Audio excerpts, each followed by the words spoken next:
about this? These two people. I am geeking out. To the Geeks Unleashed podcast. Mark! Jasmine! What a nerd. Nerd alert! Unleashed television. What are you talking about? Anything can be a podcast. Video game. What is a geek? Oh, hi, Mark. The whole point is, of course, the plot is... You guys have great conversation. I am geeking out. Unleashed! Movies! People love movies! All right, you guys, podcast time. You're listening to the Geeks Unleashed podcast. Part of the Basic Family Badass, we take our passions and our fandoms and we turn them into conversations with you.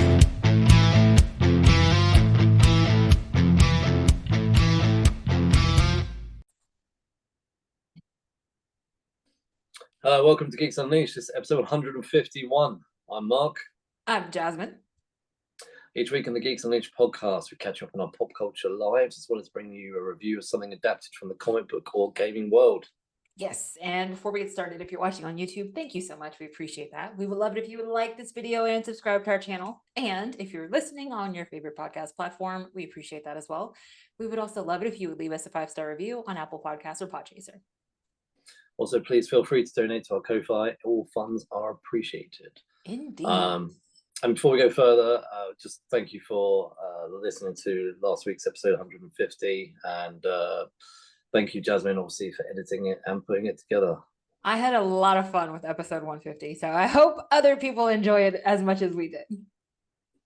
Yeah, awesome. So, and just going to jump straight into our Geek of the Week. Do you want to go first, Jasmine? So my Geek of the Week, my theme lately is just like, at the end of the day, I don't have the brain power to keep up with anything complicated. So like I had been reading really easy books on my Kindle Unlimited subscription. And I've been watching like lots of slice of life anime. And right now the anime that I'm keeping up with is Skip and Loafer. It's super cute. It's high school kids, but they're actually sweet. And I don't know, it's really easy to watch. And it's just like, it makes me smile. So like at the end of a long day, sitting on my couch for 20 minutes, like it's like the perfect nightcap.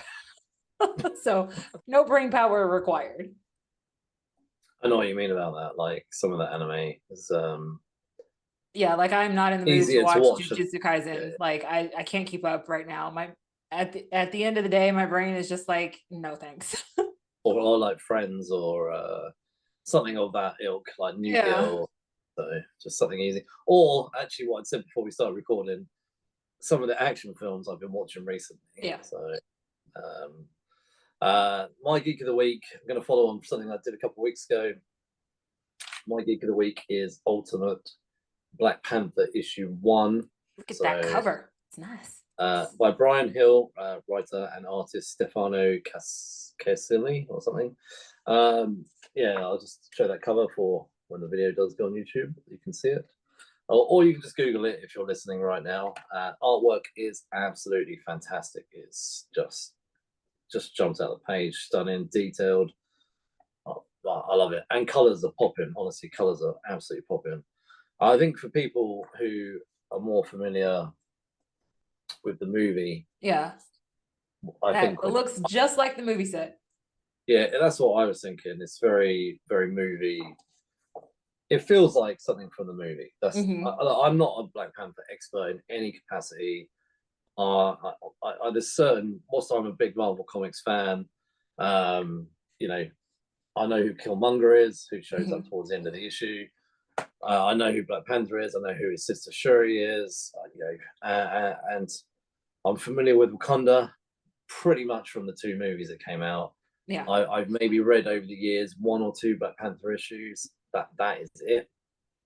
And I said to Jasmine before we started recording, whilst I'm a big Marvel Comics fan, there's huge chunks of the Marvel Comics universe that I don't know anything about, and Black Panther is one of them. So you come into this issue, Black Panther's king, he's married, his sister's there, there's already a battle coming to Wakanda. Killmonger is kind of jumping in, helping people, and it's kind of quite an impactful, action-packed issue, really, and it brings you in. I think as well, it's been designed for people who do know about Black Panther. I would say, you know, there's not that you have to go with any backstory because it's the new Ultimate Universe. The backstory is fairly limited, but I love it that Black Panther lands right at the very end, final scene, fire is surrounding him, and Black Panther is like, Wakanda is at war.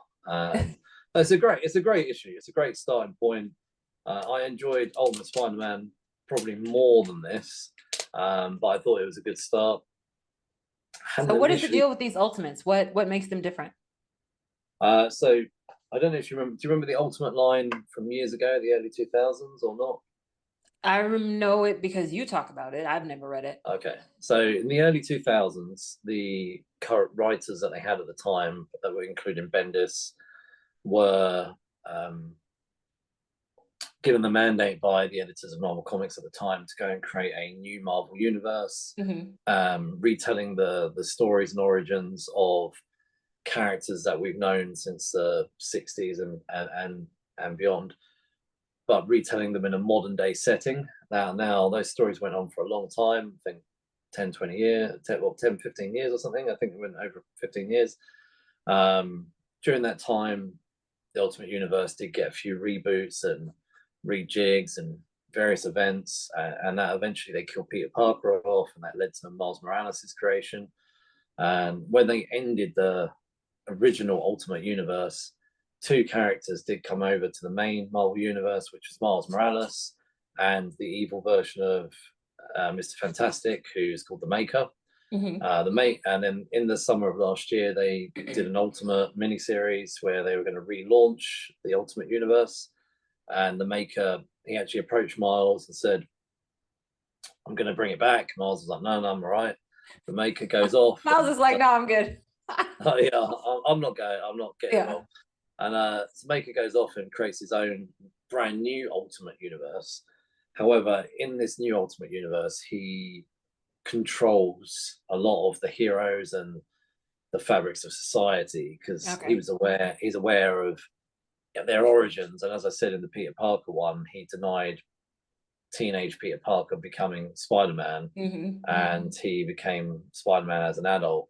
I'm not really sure too much about the impact on what the Maker had with Black Panther,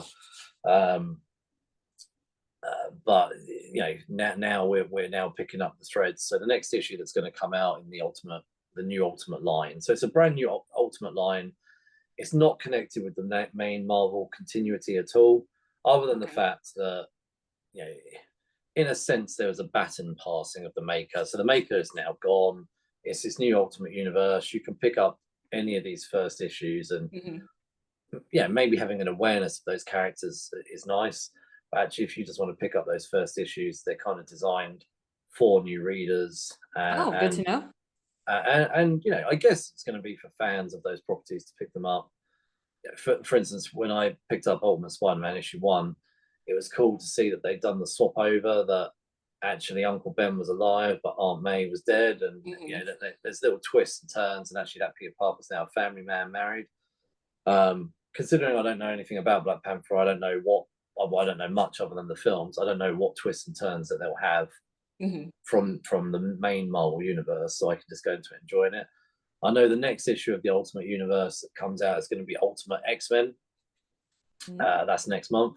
As far as I'm aware, it's just those 3 books that are coming out right now. So we'll have to see. I'm sure if it becomes more popular, they'll add more issues, as Marvel love to make money. But as all corporations love to make money, so if it does really well. I don't think, though, they would be silly and expand it to 8 to 10 books a month or anything like that. I think they'll probably keep it small, 4 or 5 a month. But yeah, so it's I'm not sure if I plan on carrying on with Black Panther at all. I will probably do this first run, and then I'll see this first story and see how I feel.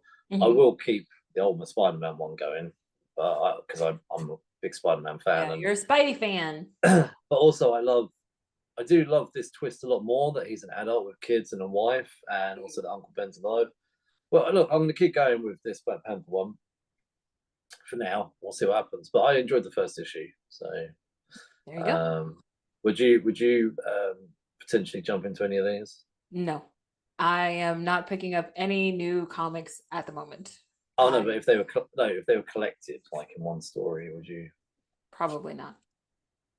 Not for established characters. I know that sometimes they do reboot things and restart things, but it is so hard to jump in unless it's meant to be like a standalone book. Like, well, no, these are meant to be that you don't have to have read anything.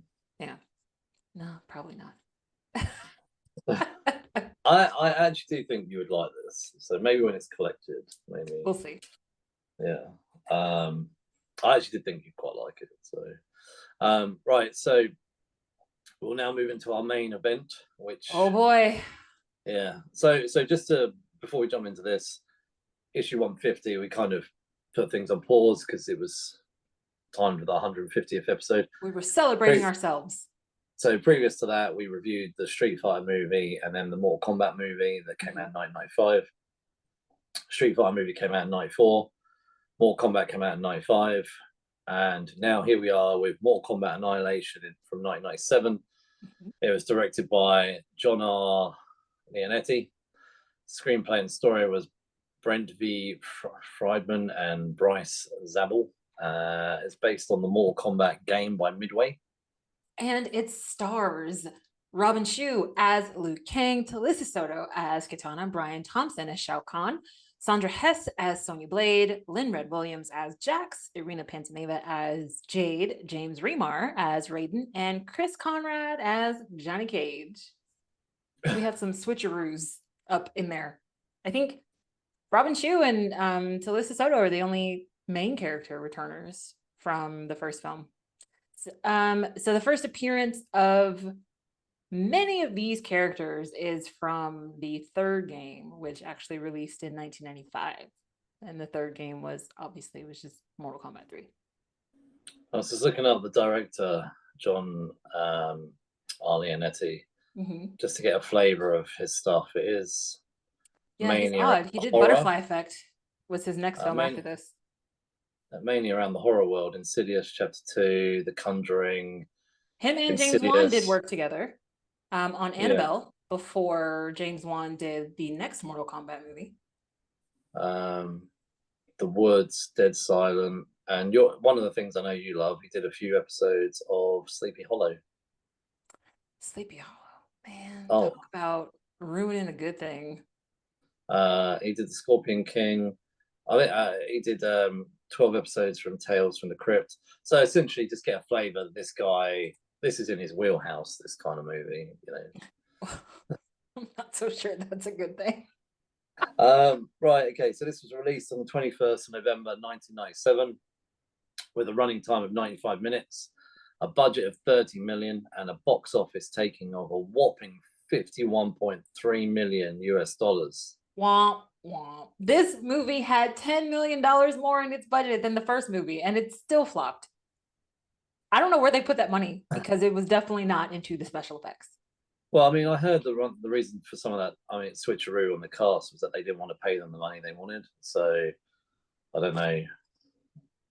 I feel like the cast might have just read the script and was like, no, I'm good. Yeah. All right. Fun facts. There weren't too many fun things to talk about with this movie. So one thing I did notice, Paul W. Sanderson said that he was very disappointed. He turned down this sequel because he wanted to go and make Event Horizon. Event Horizon is my favorite horror film of all time ever.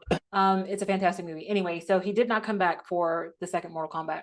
And he said that he was so disappointed with the way that the franchise turned that it impacted him so much that when he did Resident Evil and did not come back to direct the second Resident Evil film, he stayed on as a producer for most of the series because he at least still wanted to be a part of the vision of the franchise going forward, because he said he regretted his decision to not stay involved with Mortal Kombat so badly because this movie was so awful and such a deviation from everything he did with the first film. So I thought that was really interesting, that it changed the course of a director's life where he was like, you know what, even if I'm not coming back to direct it, like, I'll be a producer. That's totally fine. Like, y'all need to be consulting me. Don't be ruining my franchise like this. People learn from their mistakes. Yeah. I mean, Resident Evil has definitely had its ups and downs, but I think Resident Evil is one of those kinds of series where it's just like you take it at face value, everything is a bit different, but it kind of ebbs and flows. Like the first film, great. Second film, but like the one that they did in 3D, I think that was the fourth or fifth one. I really like that one. And I was like, how do we get like 5 films in and now you're into Resident Evil again? Anyway. Okay, so fun fact 2, this film, like I said before, is based on Mortal Kombat 3, which was released in 95. So now I did not play Mortal Kombat 3, so I was not familiar with any of the characters when this film came out, any of the new characters when this film came out. And so like in the film, when Liu Kang changes into a dragon to fight Shao Kahn, I was like, what is happening here? Like it totally reminded me of that kids book series, The Animorphs, where like these kids morph into animals. You know what I'm talking about? Yeah, I remember. Yeah, so I was like, oh, okay, we're morphing. Okay, that's fine. Like whatever. Like, I mean, this movie is so bad anyway, you might as well just run with it. But it turns out that the switch from Liu Kang morphing into a dragon is actually his finishing move in the third game, and then he bites his opponent in half, and that is like his brutality, his brutality. So that's another game element that they brought into this movie. And then my third set of fun facts, this is all around casting. So there were on the books supposed to be a direct sequel to this film, and thank God we did not get one. They ran into development hell. It was taken forever, and by the time they really were ready to like put some money down, they ended up losing their set because the set that they were planning, or the stage where they were planning to film the third movie, was destroyed during Hurricane Katrina. So that took that out of there.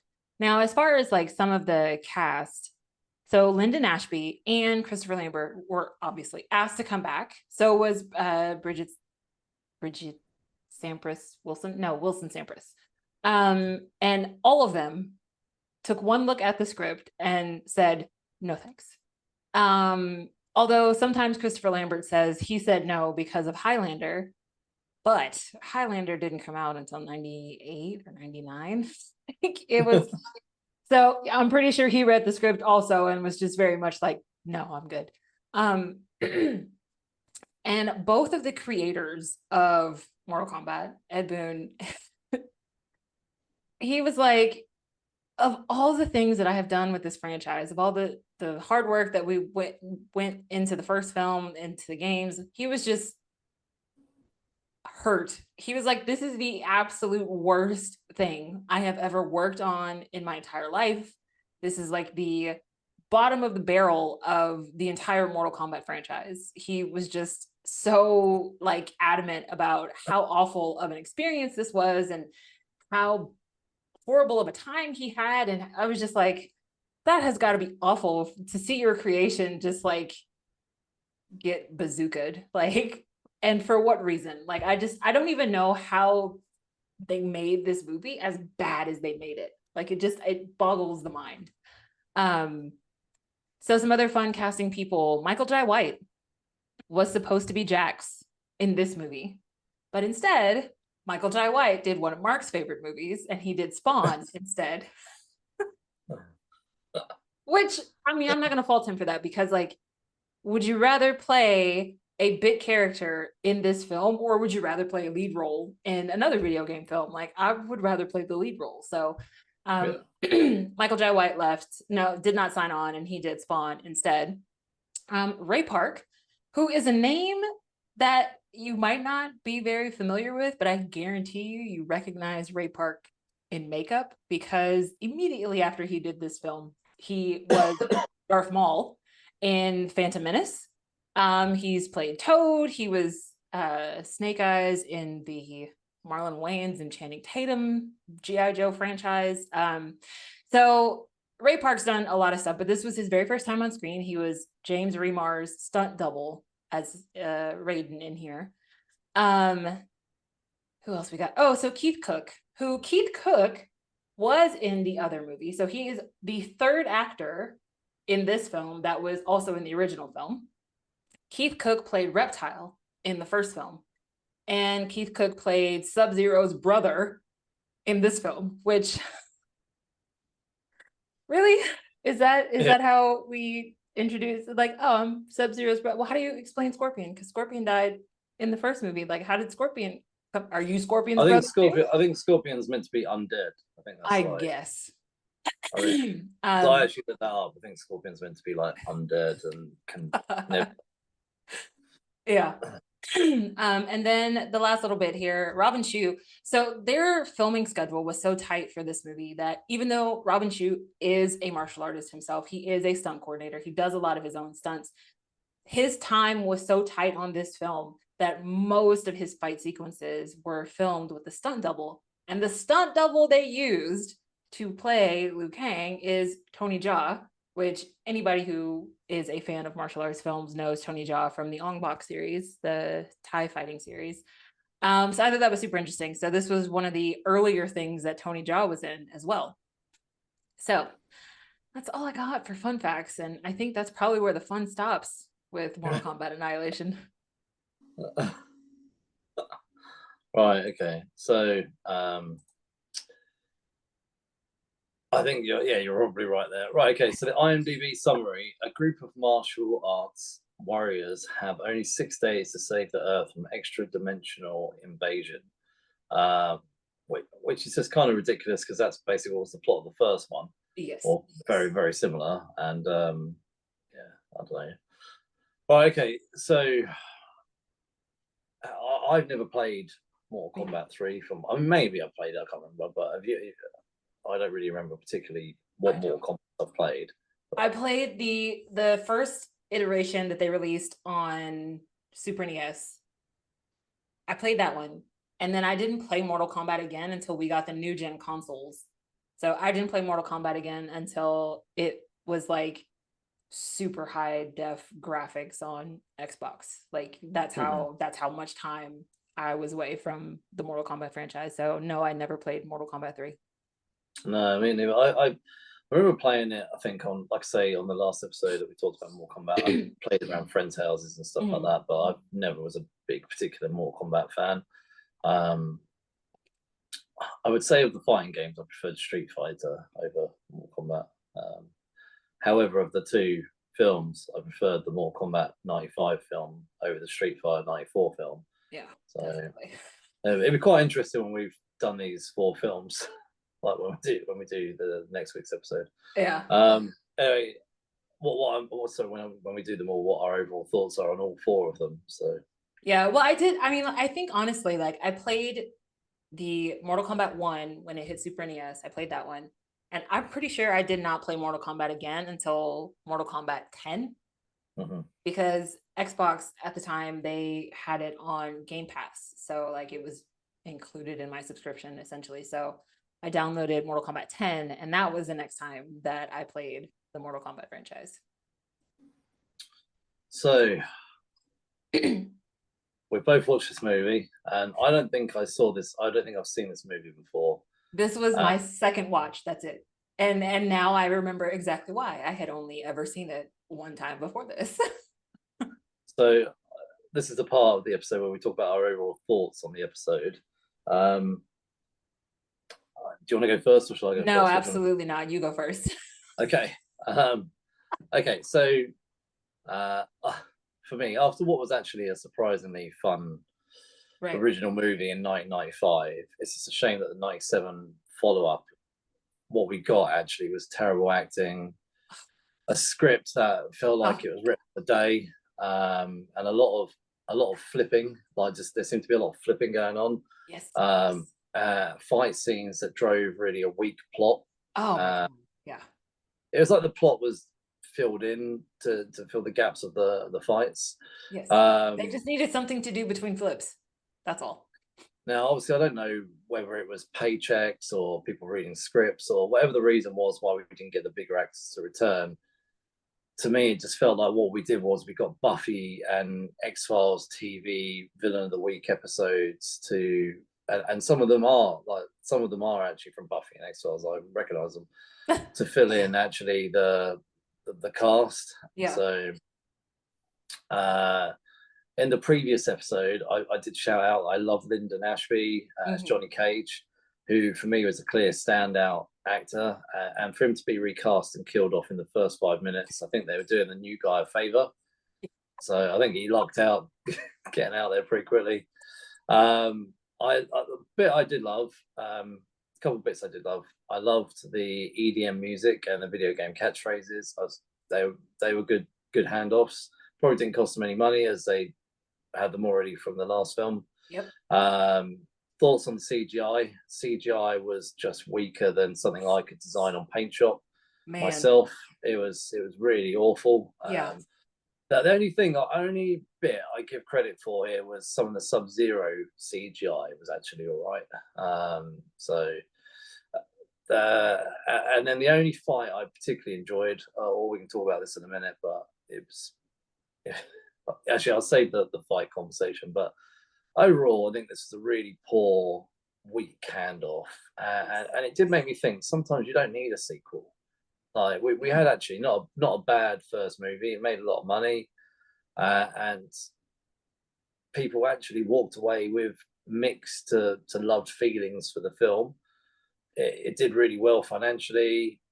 People sort of enjoyed it from what I can gather. It's not particularly slated. I think critics slated it, but fans actually on the most part loved it and actually asked for more fight scenes in the first one. Yes. This one, however, when I was watching it, I just thought, like, can't you guys just leave things alone? I know you designed it with a cliffhanger, but even then, like the cliffhanger was kind of just part of the whole world of Mortal Kombat. And I think people would have been fine with it. Yeah, you could let your imagination fill it in. It was not one of those like burning questions like, oh my God, I have to know. Yeah, no, exactly. Yeah. So I think overall, this was a really unfortunately terrible follow-up with, and there's a lot went wrong here. Script and casting and budget and direction and just everything really. So the script massively let it down, I think. So I often struggle to ever think of a worse follow-up film. Like Annihilation has been at the top of my list since 1997. Like it is just so disappointing that you got something so exciting and so cool with the first film, and then this one was just absolute garbage. And like even in 97, I remember walking out of the theater and just being so upset at how awful this film was. Like I never ever watched it again on VHS. Like I have not seen this movie until yesterday. So like I saw it in 1997 and then I saw it again yesterday. That is it. Like and it is even worse now. Like the CGI was bad then, but it is so much worse now. Like it's I don't even understand it. They had $10 million more in their budget for this film, and I don't know where it went. Like, because it did not go to stunt choreography. The stunt choreography was awful, which is mind-boggling to me because you had the same stunt coordinators that you had in the first film, and like the director Leonetti was the cinematographer on the first film. So it's not like this guy just came in out of nowhere with no knowledge whatsoever of what was going on. Like he was the cinematographer on the first film, became the director for the second film, and then just like this was all the script. First of all, the way that Jax was written, I was like, are you just pulling Black people cliches like out of your ass to make his dialogue? Because none of this fits. Like none of the things that he is saying make any sense whatsoever. I don't remember being like upset about that when I was a kid, but like definitely that was one of the first things I noticed rewatching it this time. But like the script was awful. The like transitions between scenes was terrible. The CGI is laughable. Like this CGI is so bad, it reminded me of that never released Fantastic Four film. Like it was that level of awful. There's no heart, there's nothing. Like none of the elements that you fell in love with the first film make their way to this film. Like The characters are not likable. You're not actually rooting for the mortals this time around. It's just kind of like, I don't know what's happening here. It feels like, it's like Power Rangers level cheesy. It's just, it's such a mess. It's like the Power Rangers cheesiness worked last time, but this is almost like, I think the Power Rangers was brilliant in its first few years with the cast that everybody loves, you know, Tommy, Jason, Kimberly, all of that stuff. And even when we had them leave and we had Rocky and Aisha and well, speaking of Power Rangers, you know, Trini actually auditioned for the role of Jade for this film. And oh wow, that was amazing! Like, and but yeah, the original cast, all that cheesiness I love. But as it went on and it became, as they change the cast every few seasons, I haven't kept up to date with the Power Rangers world. Also, that probably coincides with me being an adult. But you know, from the odd bit I have seen, it's really awful. And this does fall in line with something they make in today's standards of Power Rangers. That it definitely felt like they were a lot more involved. The Power Rangers and the Saban world seemed to care about those characters back then, and that goes to show with this. There seems to be lack of care here. So I wanted to none of that, and like all of those minions and all, it all just felt like the putties. Like I don't like, why are these people here? You take one hit and then they're done. You know, it was just like I don't. And I think like just as someone who grew again, like I am the kid that grew up watching the old kung fu movies, like the really badly dubbed English movies, because we didn't have subtitled movies. Like my family did not like them when I was younger, but that stuff was like martial art brilliance, right? Like, and then to get something so good in the first film, like the fight sequences in the first film are so phenomenal. Yet in this film, it's just like, again, it's the same people.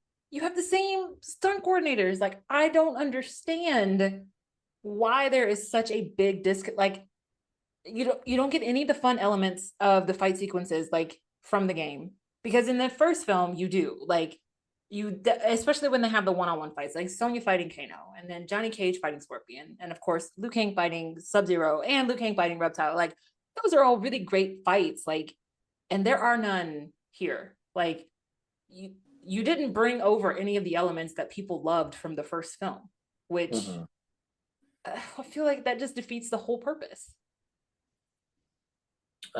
Something you said a minute ago, I quickly jumped on. I quickly looked something up, based on what you said. You said I struggled to think of a worse follow-up movie than this, and I actually Googled terrible follow-up movies, and I have found an article on Rotten Tomatoes editorials. It's not by a contributor, and on a list of 59 movies, Mortal Kombat Annihilation is number 20 on their list. And so they think there are 19 worse follow-ups than this one? No, I won't shout them all out, but Speed 2 is 19. There's pretty much all of the police academies. Well, there's three police academies are in 15, 14, and 13. Okay. One of the Crow follow-ups is number 12. Okay. The Ring 2 is number 8. Police Academy 4 is number 6. Highlander 2 is number 5. Return to Blue Lagoon is number 3. Jaws: The Revenge is number 2. And their number 1 is Super Babies, Baby Genius 2. Now I don't even know what I've never seen those. Is. I don't even know what Super Babies is. However, I have seen the Police Academy films, but I don't remember them well enough to say whether or not they belong that high. But honestly, like none of those films, not even Speed 2, none of those films are a worse follow-up than this one. Not in my book. I still put this I would say Speed 2 is better than Mortal Kombat Annihilation. But anyway, we can talk about that later. Right, okay. So there was quite a few characters in this movie. None of them got any character development at all. And some of the only thing is, I'd say Raiden got a haircut, which was cool. Or not so cool. I preferred him with the long hair, if I'm honest. So, Johnny Cage died fairly quickly, so the new actor didn't get a chance to flex any acting muscle. I think he had 3 lines. I looked up Chris Conrad's backstory on IMDb, and this movie is pretty much in there with the kind of stuff he does. So it's just full of garbage. So yeah, so whilst they saved him being in a crappy movie, he went on to go and make other crappy things. So, but from all of that said, do you have a favorite character or slash actor in this movie? No, nobody. Do you know what? Because you shouted out Liu Kang last time, and even he was pretty weak in this movie. I'll be honest. Yeah. So the only thing I would say I really liked was Sub-Zero, and I know it was his brother, but I did quite like seeing a bit more of Sub-Zero. But Sub-Zero is always my favorite character from the games. So. I always remember a cool. They did some Mortal Kombat games, and I remember I had a really cool Sub-Zero poster. I don't know if it was a comic or something, but it was an illustration done by I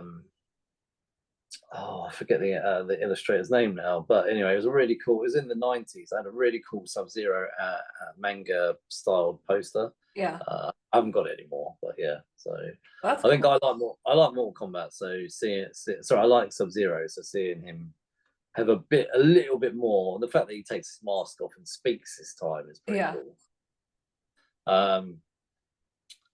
This movie, the structure of this movie to me is pretty straightforward. We follow on from the first one, and that's quite clear at the beginning. In fact, actually, the first 10 minutes are fairly straightforward, and then you kind of and it is very much like Rita Repulsa, and yes, it to me is a TV movie rather than a cinema movie. Yes. You have a bunch of villains show up, and they're all like they are. I know we keep comparing this to Power Rangers, but it does feel very much like that. They are the putties, I'm telling you. Yeah, and Johnny Cage gets killed off pretty quickly, and then from then on, it just feels like a ludicrous tale of plot, kind of driven by fight scenes and flipping and being in metal balls that roll into hell, and then you've got some weird monologues of some of the Buffy villains, and it's just.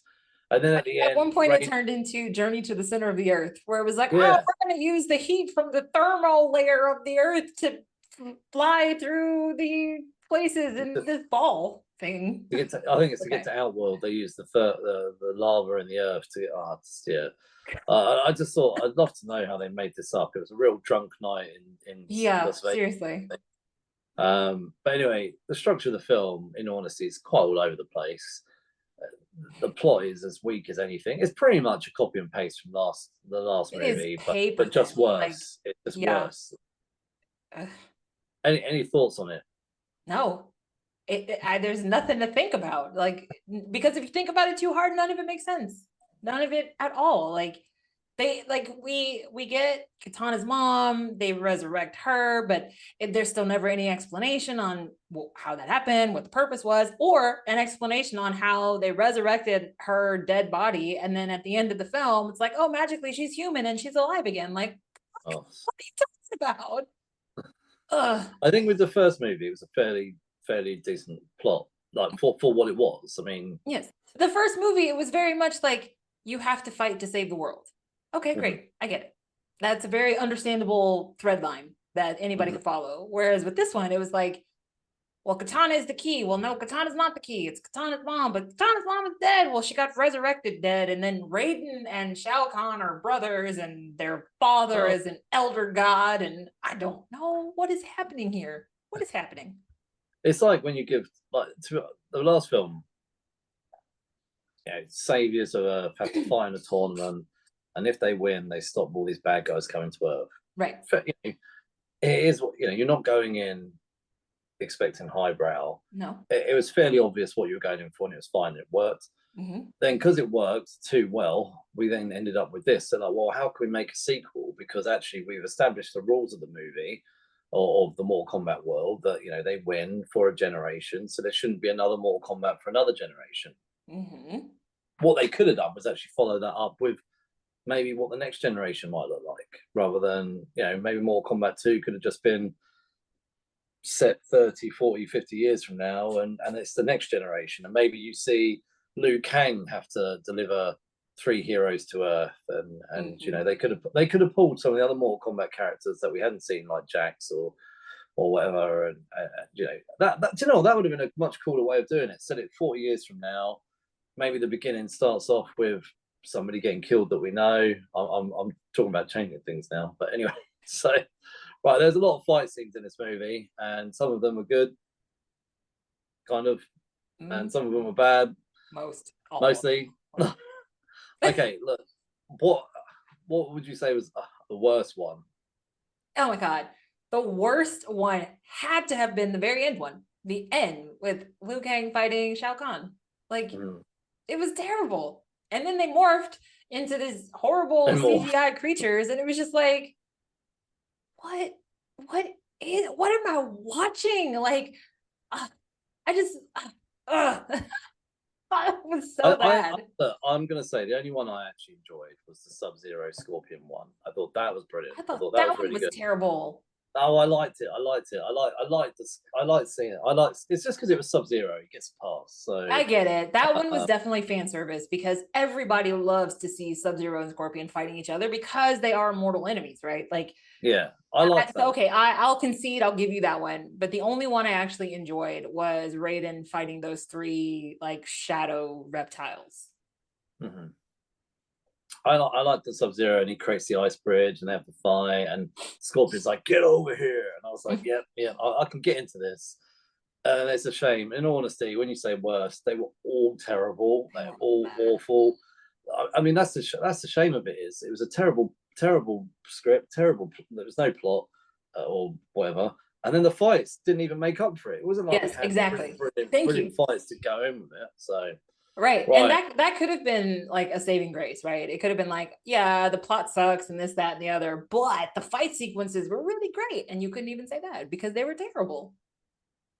So I jumped ahead a minute ago in terms of what I would have changed or anything. What I would have changed really is probably just not made this film. Yeah. However, like, I think if they really wanted to make a Mortal Kombat 2, they should have set it at the next generation. They could have carried some of the cast over, got rid of Christopher Lambert, because it maybe would have been a bit older. Had Liu Kang do a handover and bring in some other Mortal Kombat characters, and essentially just be Mortal Kombat 2. You know, and I think people could have got behind that if it was another tournament style movie, and you know, probably similar to the first one, and you know, that's it. I really just feel they shouldn't have made it, if I'm honest. Yeah. Okay, so my first response would be it never should have been made. My second response would be they should have done a prequel. This would have been a great opportunity to do a prequel, because in the first film, Liu Kang says, I am the chosen one, because he said he's the descendant of Kung Lao. Who the hell is Kung Lao? And what did he do that was so great that has Shang Tsung shaking in his boots? You know, like, I would have done a sequel about Kung Lao. That's what I would have done. It would have been a whole thing about how Liu Kang's family has this lineage of being warriors in Mortal Kombat, yada, yada, yada. That's what I would have done. Yeah, that's a good idea. Like, that would have been a good idea too. So either a prequel or some sort of sequel that's set at the next generation. This chaotic mess of, oh well, number one did really well, so let's just break our own rules and go to Earth anyway. So that means, in a way, the first one was completely pointless. So in 1997, and I did look this up before the movie, before we did this episode. I found several people that have made lists of worst movies of 1997, and a lot of those lists included Speed 2, Batman and Robin, Steel, Beverly Hills Ninja, Turbo, a Power Rangers movie, which is ironic considering what we're comparing this to, Double Team, Spawn. There's many movies that made the worst list on multiple people's articles. I've kind of just brought across a selection of crossover ones where they were getting mentioned more than once. What was your first? What do you think was your worst movie of 1997 on that list? It's still Annihilation. It's still, my second worst movie would be Batman and Robin. Yeah. I'll be honest. I think this is, out of that list of ones I just shouted out, Annihilation is the worst. Yeah. Of those ones that I shouted out, I'll be honest. I think Speed 2 was actually the strongest of those. Yeah. That's fair. Yeah. Now, not to completely say that 1997 was terrible. No, 97 was a great year. So in 1997, we had some real excellent movies. Donnie Brasco, Fifth Element, Full Monty, Jackie Brown, Titanic, Good Will Hunting, LA Confidential, Men in Black, The Lost World, which is Jurassic Part 2, Liar Liar, Air Force One. Now, that's just a bunch of them. I'm sure there's obviously others. But from what I've shouted out, do you think you had a favorite of 97? Hell yeah, Fifth Element.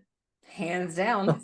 Do you know what? There's so many good movies in there. Jackie Brown's amazing. Fifth Element's amazing. LA Confidential is a phenomenal film. I will give it that. Like, if I was going highbrow, I would definitely pick LA Confidential. But like, personal favorite, Fifth Element. I've watched Fifth Element 30, 40 times. I've watched The Lost World 50 times. I love Air Force One. Oh my God, Air Force One. I still quote Air Force One. Get off my plane. I'm going to agree with you here. Fifth Element is definitely my favorite from 97. So. Yep. Now, I watched another movie earlier in the week. I'm not going to talk about that, but I sort of said this to somebody. I went into it with the expectations of what I was going into. Mm-hmm. So when you walk into a Christopher Nolan film, you expect to walk out amazed. With Annihilation, from what I'd heard from you and my general gut feel, I lowered my expectations. But do you think adjusting your expectations helps with this movie? No, I think I know.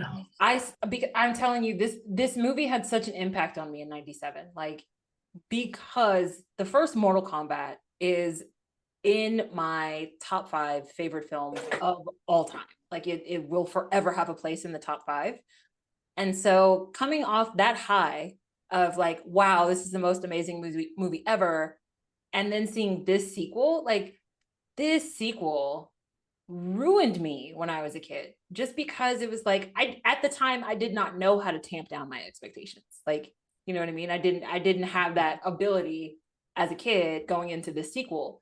So everything that I thought I was going to get, it was just like dashed. Like, it just all crumbled right there in the theater. It was just like, what the fuck am I watching? Like, I just it was so much worse than I ever could have imagined it would have been. And I mean, there was like doubt, because I remember all of us thinking like, this trailer sucks. Like, we were not excited about what we were seeing already. Mm-hmm. And then just like actually seeing the delivered product, I was like, no, this is so much worse than like what I imagined. So back then, I was not able to taper my expectations. Like, and rewatching it last night, it was kind of like, wow, this movie is way worse than I remembered. Like, and of course, like, that's just, I'm much older now. Like, I have a different eye, but like, yeah, I just, personally, it did not help me for this film, because I was not at an age where tapering my expectations was a thing for me. So in general, though, I think that does help. Because I think, I do think that. Yeah, because I remember I was also super disappointed with M. Night Shyamalan's The Village, because The Village was touted as like this really crazy horror movie and yada yada yada. And so I went to see The Village expecting a horror film, and they reveal the monster in the first 3 minutes of the film, and it's not even a monster. And I was like, you just spent 6 months marketing this movie as a horror film, and like, you completely flipped the script 3 minutes in. Like, I think, to be honest, Sixth Sense, I will talk about him. Sixth Sense, amazing. I love Unbreakable. I love Signs. Signs is one of my faves. Love it. I love Unbreakable. What's the sequel to that? There's a sequel. Mr. Glass. No, that's the third sequel. There was one in the middle. Split. With Split. James McAvoy. Amazing. Yeah. Split was amazing. Yeah. But I think outside of that, he is very hit and miss, I would say. So yeah. But he is known as the Twist King, which unfortunately is a bit of a downfall. You go into his movies expecting the twist, and right, okay. So no, I agree with you about the expectation thing. So I think you can go into a lot of movies and you have to set your expectations, and sometimes you go into them with too high expectations. And I think some people, when they come out slating certain movies over the years, and they slate movies and they're like, oh, it was awful. And I'm like, yeah, but did you know what you were going to watch? Because I mean, it was never going to be like brilliant. Like, and I think you do have those things, like you said, you like Christopher Nolan. Like, I expect there to be some kind of brain thing that I'm going to have to pay attention. Like, I expect something highbrow if I'm going to a Christopher Nolan movie. If I'm going to go see Mission Impossible, or if I'm going to go see Top Gun, like, hell yeah, of course I'm expecting like crazy mad special effects and really awesome elaborate action scenes and all that. Yeah. With this Mortal Kombat movie and not Annihilation, I went in expecting it to be garbage. However, I did not anticipate it to be actually as bad as it was. Steaming pile of garbage. Like, yeah, I mean, to be honest, to the point where I'm going to be honest, the last half an hour, I did press that skip button a couple of times, like not to get skip like 5 minutes or anything. It was just to forward the conversations on a little bit. So I was just like, this is really. And I really tried to not forward anything, especially when I'm doing the reviews on them. Yeah. But it was really, really difficult. And look, I know you could say, oh, it hasn't aged well. You know, there could be a whole argument of aging stuff. But I imagine this was as bad in '97 as it is today. So, I mean, the aging has made it worse. But the point of why I compared them to other '97 films, even in the list of worst films, this still is actually one of the worst films of all those worst films. Yes, and that's saying a lot. Even Power Rangers, a Turbo movie, was stronger than this. So, and I do remember that film, so I was pleased that the only good thing about this movie, like you said earlier, was the music. That's it.